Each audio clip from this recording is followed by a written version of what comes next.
ఆసియాకు చెందిన ఈ రాక్షస కందిరీగలు వాయువ్య పసిఫిక్ ప్రాంతంపై దాడులు చేస్తుంటాయి. ఇవి తేనెటీగలను చంపుతుంటాయి. జపాన్, దక్షిణ కొరియాలలో కనిపించే ఈ కందిరీగలు ఒకే తేనెపట్టును గంటల వ్యవధిలో సర్వనాశనం చేయగలవు.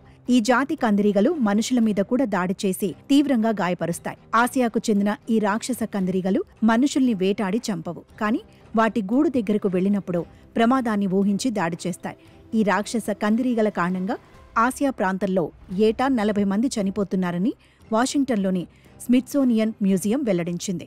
ఇదంతా ఒకెత్తైతే అసలు వీటి ఉనికి వెనుక దాగిన ప్రకృతి రహస్యాలు ఎన్నెన్నో ఉన్నాయి.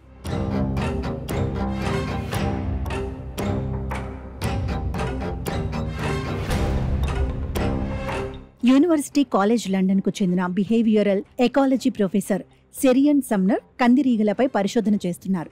వాటిపై ఆమె ప్రత్యేకంగా పుస్తకమే రాశారు. ఆమె ఇన్స్టాగ్రామ్ ఖాతా పేరు కందిరీగల ప్రొఫెసర్, వాస్ ప్రొఫెసర్ అనే ఉంటుంది. వాటి కోసం సమ్నర్ యూసీఎల్లోని గ్రాంట్ మ్యూజియంలో ఓ అంతర్జాతీయ ఎగ్జిబిషన్ను నిర్వహించారు. ప్రస్తుతం ప్రపంచంలో 1,00,000 రకాల తెలిసిన కందిరీగ జాతులున్నాయని, అంతకు 10 రెట్లు మనకు తెలియనివి ఉన్నాయని సమ్నర్ తెలిపారు.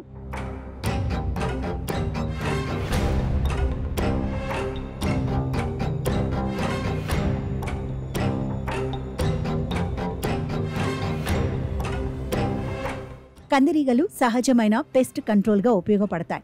ఒకవేళ అవి లేకపోతే మిగతా కీటకాలను నియంత్రించడానికి మరిన్ని రసాయనాలను వాడాల్సి వస్తుంది. పచ్చదోమలను, గొంగళి పురుగు, సాలెపురుగు, పేడ పురుగులను ఇది వేటాడుతుంది. పర్యావరణ వ్యవస్థలో పరాగ సంపర్కానికి తేనెటీగలు ఎంతో తోడ్పడతాయి. అందుకే వాటిని మనం పాలినేటర్లుగా భావించి పెంచుతాం. అలాగే కందిరీగలు అతి ముఖ్యమైన పాలినేటర్లుగా పనిచేస్తాయి. అత్తిపండు వంటి మొక్కలకు ఇవి సహకరిస్తాయి. కొన్ని కందిరీగల విషం క్యాన్సర్ను నయం చేస్తుందని అధ్యయనంలో తేలింది. బ్రెజిలియన్ కందిరీగలు క్యాన్సర్ సెల్లను అంతమొందించాయని అధ్యయనంలో వెల్లడైంది. ఆరోగ్యకరమైన సెల్లకు అవి ఎటువంటి హాని చేయలేదని తేలింది.